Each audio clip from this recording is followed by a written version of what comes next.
मेरी कहानी थोड़ी सी फिल्मी है, इसलिए मुझे लगता है कि आप सभी को इसे जरूर सुनना चाहिए। उस समय मुझे नहीं पता था कि मेरी जिंदगी में क्या होने वाला है, लेकिन आगे कहानी बाकी है मेरे दोस्तों। मैं दिन भर सोता रहता, रोता रहता, परेशान होते रहता, लेकिन मैंने किसी को कुछ नहीं बताया। और एक दिन सुबह मैं घर छोड़कर चला गया। तीन ऐसी बातें जो आपकी जिंदगी में यदि आपने फॉलो कर ली तो आपको जिंदगी में सफल होने से कोई इंसान नहीं रोक सकता।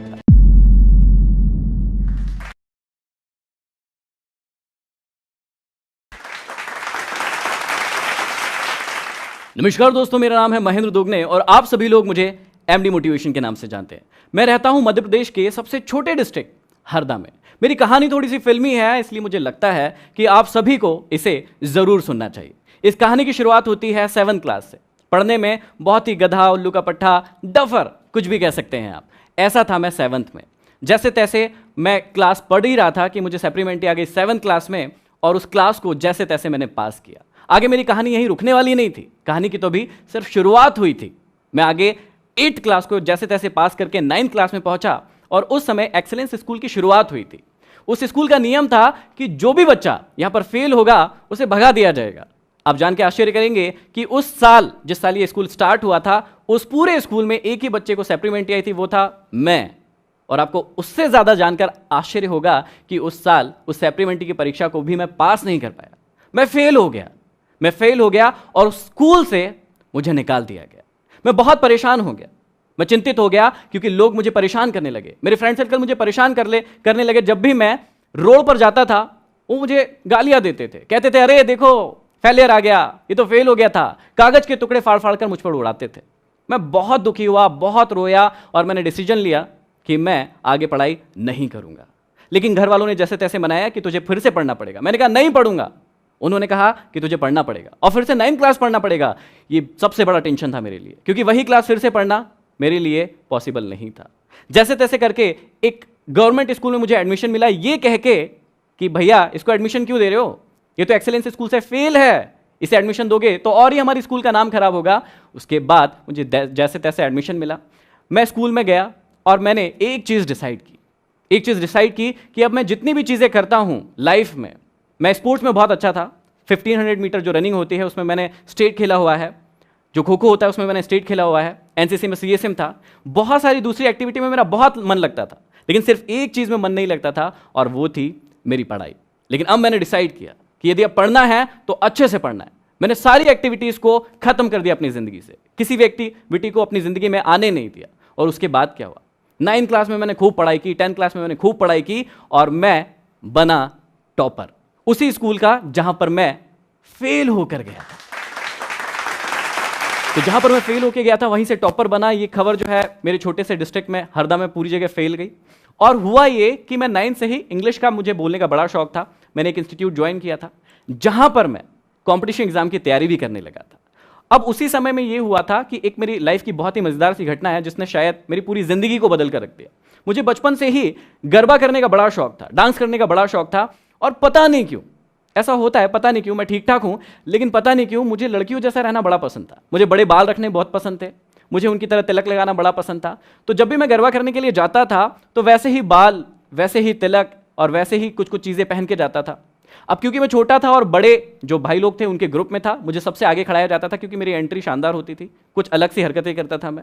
जब मेरी एंट्री हुई, वैसे मेरे पिताजी एक मैकेनिक है, हमारी शॉप है, और वैसे वो कहीं नहीं जाते हमारा प्रोग्राम देखने, कुछ भी देखने नहीं जाते, लेकिन कहते हैं ना किस्मत में जो लिखा है वो होके रहता है। वो उस दिन गरबा देखने के लिए आए। मेरी एंट्री हुई, लोग आसपास में खड़े थे उनके।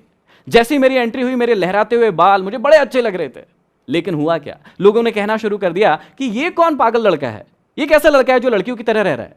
उसके बाद मेरे पिताजी से ये सुनते नहीं बना, वो वहां से घर चले गए।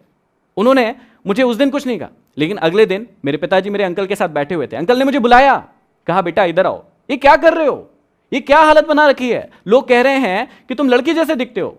कल तुम्हारे पिताजी को ये कहने में शर्म आ गई कि तुम उनके बेटे हो, वो ये भी नहीं कह पाए। मुझे इस बात ने बड़ा दुखी किया। उस समय मुझे नहीं पता था कि मेरी जिंदगी में क्या होने वाला है, लेकिन आगे कहानी बाकी है मेरे दोस्तों। मैं बताता हूं कि उसके बाद क्या हुआ उसी ग्राउंड पर। उसके बाद मैंने 9th क्लास जैसे तैसे निकालना शुरू किया। 10th क्लास में मैंने टॉप किया, कॉम्पिटिशन एग्जाम की तैयारी करने लगा, ब्रिलियंट स्टूडेंट बन गया। उसके बाद मेरा सिलेक्शन हुआ 12th क्लास में स्टेट बैंक ऑफ इंडिया में। लेकिन कहते हैं ना, डेस्टिनी में कुछ और ही लिखा था। उस सिलेक्शन को मैंने एक्सेप्ट नहीं किया। उसके बाद मैंने उस सिलेक्शन को छोड़ दिया। मैं स्टेट बैंक ऑफ इंडिया का जो क्लर्क का मेरा सिलेक्शन हुआ था उसे ज्वाइन नहीं किया, उस सिलेक्शन को मैंने नहीं लिया। लेकिन उसके बाद कहते हैं ना, डेस्टिनी में यदि कुछ और लिखा हो तो फिर वो हो के रहता है। जहां मैं 4 साल से पढ़ रहा था, जहां मैंने सिलेक्शन लिया, उस इंस्टीट्यूट में एक क्लास होने वाली थी जो कि मोटिवेशनल क्लास होने वाली थी। हमारे गुरु हमें सिखाने वाले थे कि मोटिवेशनल स्पीकर कैसे बना जाए, जिंदगी में लीडरशिप कैसे डेवलप की जाए, आगे कैसे बढ़ा जाए। और ये सब सीखने के लिए मैं बहुत ही उत्साहित था। मैं बहुत ही उत्साहित था, एक्साइटेड था कि बस अब तो ये मैं सीखने वाला हूं। क्लास होने वाली थी शाम को 6 बजे। 10 बच्चे इकट्ठे होने वाले थे क्योंकि वो टॉप स्टूडेंट्स थे। उनको बुलाया गया, हम वहां पर बैठे हुए थे और उसी वक्त एक जो घटना हुई उसने मेरी पूरी जिंदगी फिर से बदल कर रख दी। मेरे गुरु आए और उन्होंने आते ही सबसे पहले यह कहा कि महेंद्र, तुम यहां से नीचे चले जाओ, तुम्हारे बस की ये बात नहीं है। यहां पर जितनी भी बातें होने वाली है वो बहुत ऊंचे लेवल की होने वाली है, बड़े लेवल की होने वाली है। ये बातें तुम्हारे बस की नहीं है। जिस संस्थान के लिए मैंने 4 साल दिए थे, उनके गुरु ने मुझे ऐसा कहा। वो मेरे भी गुरु हैं, अभी भी है, लेकिन मुझे ये बातें बहुत चुभी। मैं उस वक्त उनसे कुछ नहीं कह पाया, लेकिन मैं नीचे गया और खूब रोया, खूब परेशान हुआ कि मुझे ऐसा क्यों कहा गया। उस वक्त ये बात नहीं पता थी कि ये मुझे क्यों कहा गया, लेकिन आज समझ में आता है कि ईश्वर ने सब कुछ तय करके रखा था, इसलिए वो घटना उस दिन हुई थी। उस दिन के बाद मैंने उस संस्थान को छोड़ दिया। मैं आज तक वहां नहीं गया। मैं अपने घर गया, 3-4 दिन घर पर रुका और बहुत रोया गाया, परेशान हुआ। घर वालों को भी चिंता हुई कि इसके साथ ये क्या हुआ है। जो व्यक्ति एक भी दिन ऐसा नहीं हो कि इंस्टीट्यूट नहीं जाए, वो 4 दिन हो गए इंस्टीट्यूट क्यों नहीं जा रहा है। मैं दिन भर सोता रहता, रोता रहता, परेशान होते रहता, लेकिन मैंने किसी को कुछ नहीं बताया। और एक दिन सुबह मैं घर छोड़कर चला गया मैं घर छोड़कर, और उसके बाद 1 साल तक अपने घर से बाहर रहा। उस 1 साल ने मुझे अपनी जिंदगी का दौर ही बदल दिया, मेरा रंग बदल दिया। जो चीजें मैं कमरे के अंदर रहकर सीख रहा था, मुझे अब पता चला कि असली में दुनिया होती क्या है। मैं रात भर काम करने लगा, कॉल सेंटर्स में काम करने लगा, दिन भर गैरेज। मेरे पिताजी मैकेनिक थे, तो बचपन से ही मुझे गाड़ियों का काम करना आता था। पैसे कमाने के लिए मैं दिन भर गैरेज पर काम करने लगा। इसका रिजल्ट ये हुआ कि 1 साल में मैं इतना वीक हो गया, इतना कमजोर हो गया कि बस मरने जैसी हालत हो गई। मैंने सोचा मरने से अच्छा है कि घर वापस चला जाए। मैं घर वापस आया। घर वाले खुश हुए कि चलो लड़का वापस आ गया। उसके बाद उन्होंने पूछा कि अब क्या करोगे। मैंने कहा कि पिताजी का गैरेज ज्वाइन करूंगा। उन्होंने कहा ठीक है। 2.5 साल मैं अपने पिताजी के साथ अपने गैरेज पर काम करता रहा, लेकिन अब मुझे पता था कि आगे मुझे क्या करना है। मैं किताबें भी पढ़ता था। मैं उसी दौरान किताबें पढ़ता था, मोटिवेशनल किताबें पढ़ता था, सेल्फ हेल्प बुक्स पढ़ता था। लोग कहते थे कि पागल है तो तूने स्टेट बैंक ऑफ इंडिया की नौकरी छोड़ दी, अब देख तेरी जिंदगी किस हालत में है। इससे अच्छा तो तू नौकरी कर लेता। लेकिन मैं मुस्कुराता था क्योंकि मुझे अब पता था कि मुझे अपनी जिंदगी में क्या करना है। उसके बाद मेरी जिंदगी बदली। 2.5 साल के बाद फिर वही हुआ जो हमेशा एक इंसान के साथ होना चाहिए या होता है। मेरे पिताजी के साथ किसी छोटी सी बात पर बहस नहीं होना था, लेकिन हो गई क्योंकि डेस्टिनी में लिखा था। वो बहस हुई मेरे पिताजी से। मेरे पिताजी ने कहा मुझसे कि यदि तुझे शॉप पर नहीं जाना है तो मत जा, क्यों कर रहा है काम, तेरे को नहीं करना है तो मत कर। मैंने उनसे कहा कि ठीक है, अब मैं शॉप पर नहीं जाऊंगा। उन्होंने मुझसे पूछा कि नहीं जाएगा, पक्का नहीं जाएगा। मैंने बोला कि हाँ, आज के बाद मैं शॉप पर नहीं जाऊंगा। उसके बाद अगले दिन मैं सुबह उठकर फिर से घर से भाग गया। लेकिन इस बार मैं सिटी से बाहर नहीं गया था, सिटी में ही गया था। शाम तक लोग परेशान होने लगे, मुझे ढूंढने लगे, लेकिन मैं एक इंस्टीट्यूट में जाकर बैठकर पढ़ने लगा। दिन भर पढ़ा। मैंने अपना फोन ऑफ कर दिया। शाम को जब घर पहुंचा, घर वालों ने पूछा क्या हो गया। मैंने बोला कुछ नहीं, अब मैं शॉप पर नहीं जाऊंगा, मैं एक मैकेनिक नहीं बनूंगा, मुझे कुछ और बनना है। उन्होंने कहा ठीक है। मैंने 1 साल फिर से पढ़ाई की और इस बार मेरा सिलेक्शन हुआ सिंडिकेट बैंक में। और मैंने उस सिलेक्शन को भी नहीं लिया। अब शायद आप लोग भी मुझे पागल ही कह रहे होंगे कि 2008 में मेरा सिलेक्शन हुआ स्टेट बैंक में, मैंने वो भी ज्वाइन नहीं किया। इस बार मेरा सिलेक्शन हुआ सिंडिकेट बैंक में, मैंने उसे भी ज्वाइन नहीं किया। फिर मैं करना क्या चाहता था? जी हां, अब मुझे पता था कि मैं बनना क्या चाहता हूं, मैं करना क्या चाहता हूं। मैंने अपने खुद के इंस्टीट्यूट की शुरुआत की। उसका नाम है चेंज एकेडमी, जहां पर हम लोग बच्चों को कॉम्पिटिशन एग्जाम की तैयारी करवाते थे। लेकिन मुझे पता था कि मुझे क्या करना है। उसी के साथ साथ मैं अपनी सिटी में बच्चों को मोटिवेट करने लगा। मैं कॉम्पिटिशन एग्जाम की तैयारी तो करवाता था, लेकिन उनसे कहता था कि अपनी जिंदगी में वही काम करना जिसे करने में मन लगे, जिसे करने में आपको एक्साइटमेंट फील हो, जिसे करने में आपको कभी थकान महसूस ना हो। लोग मुझे कहते थे कि पागल हो क्या, तुम तो कंपटीशन एग्जाम की तैयारी करवाते हो, फिर ये क्यों कहते हो कि वो काम करो जिसमें मन लगे, पसंद हो।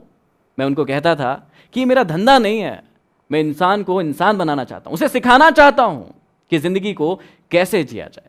ये कारवा चल रहा था 6 साल में मेरे 3 ब्रांचेस हो गए, मेरा इंस्टीट्यूट बड़ा होने लगा, लोग सोचने लगे कि बस अब तो ये सक्सेसफुल हो गया, आगे बढ़ गया। लेकिन कहानी तो अभी शुरुआत हुई थी, कहानी अभी शुरू हुई थी, और उसी दौरान आया 2017 का एंड। मैं बहुत सारे काम कर रहा था, बहुत सारे टॉक्स ले रहा था, स्पीचेस ले रहा था, लोग मुझे जानने लगे थे, मेरे इंस्टीट्यूट की बहुत सारी ब्रांचेस खुलने लगी थी, जहां पर जिस सिटी में 25 से 30 हजार कमाना भी बहुत बड़ी बात होती है। लोगों को लगता है कि अरे बाप रे 25 से 30 हजार रुपए कमाता है व्यक्ति। वहां उस सिटी में मैं हर महीने 1 लाख रुपए से ज्यादा कमाता था। लेकिन ट्विस्ट यहीं पर है, मैंने उस सारी चीज को दांव पर रखा क्योंकि मुझे अच्छा नहीं लग रहा था। मुझे लग रहा था कि इससे और कुछ बड़ा कर सकता हूं मैं, और कुछ अच्छा कर सकता हूं मैं। और फिर 2017 का एंड आया।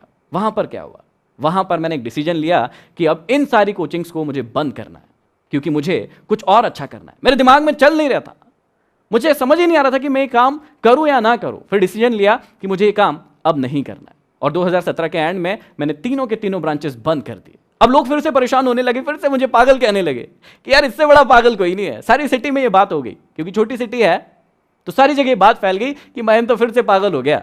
अब उसने एक कैमरा खरीद के लाया है, एक माइक खरीद के लाया है, अब तो वो ना शादियों की शूटिंग करेगा शायद। ऐसी बातें मार्केट में उड़ने लगी, सबको ये बात पता चल गई। मेरे काफी सारे स्टूडेंट्स थे, उन्होंने भी ये बातें फैलाना शुरू कर दी। लेकिन इस बार भी वही हुआ, मैं मुस्कुराता रहा, मैं किसी से कुछ नहीं कहा, और मैं बैठ गया एक रूम के अंदर, एक कमरे के अंदर, एक कैमरा और एक माइक लेके। और फिर शुरुआत हुई मेरी जर्नी की। वो जर्नी थी यूट्यूब की जर्नी। मुझे पता था कि मुझे अब क्या करना है, मैं आगे बढ़ता गया। मैंने 4 महीने वीडियोस बनाना शुरू किए। शुरुआत में ये बहुत कठिन होता है, क्योंकि जब वीडियो डालते हैं तो यदि आप यूट्यूब से हैं तो आपको पता होगा कि व्यूज नहीं मिलते हैं, लाइक्स नहीं मिलते हैं, लोग उसे शेयर नहीं करते हैं, बड़ा दुख होता था। लेकिन मुझे अपने आप पर पूरा विश्वास था, मुझे पता था कि मुझे क्या करना है, मुझे पता था कि मेरी मंजिल कहां है, मुझे अपने आप पर विश्वास था। और इसी प्रकार मैं 4 महीने तक उसको जारी रखता गया। हुआ क्या, उसका रिजल्ट ये हुआ कि 5वें महीने में मेरा एक वीडियो वायरल हुआ, और वो इतना वायरल हुआ कि उसे 6.3 मिलियन लोगों के द्वारा सिर्फ 15 दिन के अंदर देखा गया। सिर्फ 15 दिन के अंदर 6.3 मिलियन व्यूज मिले, और मेरी आवाज हर हिंदुस्तानी तक पहुंच गई, और लोग मुझे मेरी आवाज के कारण जानने लगे, लोग मुझे एमडी नाम से जानने लगे। अब यहां पर कहानी रुकने वाली नहीं थी, मैंने और वीडियोस डालना शुरू किया, मैं और पॉपुलर होता गया। मुझे radio station, talk show, magazines, newspaper, सब जगह से ऑफर आने लगे कि हमारे यहाँ आइए, हमारे यहाँ टॉक लीजिए, हमारे यहाँ सेमिनार कीजिए। और इसने मेरी जिंदगी पूरी तरीके से बदल दी थी। जो मैं सपना देखता था, जब मैं आईने के सामने खड़ा होता था, मैं देखता था कि मैं तो हीरो हूं, वही फीलिंग मुझे आने लगी, और मैं आगे बढ़ता गया। आप सभी ये जानने के लिए बहुत ही एक्साइटेड होंगे कि एक लड़का जिसे 7th में सप्लीमेंट्री आई, 9th में सप्लीमेंट्री आई, वो फेल हो गया, घर से भाग गया, गैरेज पर काम किया, आज पूरे हिंदुस्तान नहीं और भी कंट्रीज में जाना जा रहा है अपने काम के कारण। तो ऐसी कौन सी सफलता की ट्रिक्स है, टिप्स है, जो आप लोगों को यदि मैं बताऊं तो आप लोग भी अपनी जिंदगी में सफल हो सकते हैं। वही टिप्स मैं आपसे शेयर कर रहा हूं। 3 ऐसी बातें जो आपकी जिंदगी में यदि आपने फॉलो कर ली तो आपको जिंदगी में सफल होने से कोई इंसान नहीं रोक सकता। पहली टिप, हमेशा खुद पर विश्वास करना।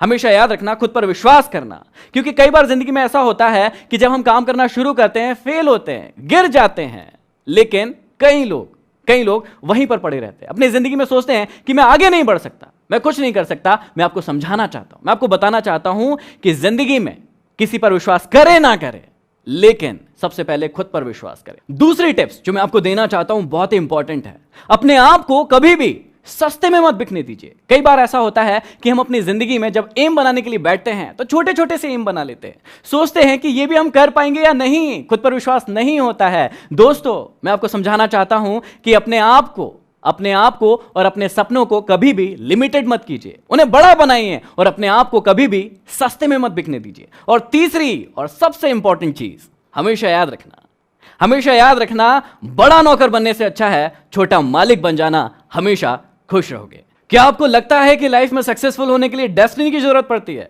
यदि आपको लगता है हां, तो कमेंट बॉक्स में कमेंट कीजिए, इस वीडियो को लाइक कीजिए और ज्यादा से ज्यादा शेयर कीजिए, सब्सक्राइब कीजिए जूस टॉक्स। 2003 में मेरे हस्बैंड एक्सीडेंट एक्सपायर हो गए थे। मैंने कभी अपनी लाइफ में किसी की मौत नहीं देखी थी। वो फर्स्ट मौत थी जो मैंने अपने हस्बैंड की देखी थी। एक्सीडेंट्स में सारे मेरा डैमेज हो गया शरीर, सिर्फ एक सांस थी जो धड़क रही थी। पैसों की दिक्कत इतनी बढ़ गई थी कि मैं बता नहीं सकती आप लोगों को कि एक एक रुपए के लिए हम मोहताज हैं। आप टैक्सी चलाओ या हवाई जहाज चलाओ, मुझे मेरी मम्मी चाहिए, मुझे कोई नहीं फ़र्क पड़ता। मेरी मम्मी में वो हिम्मत है जो कर सकती है।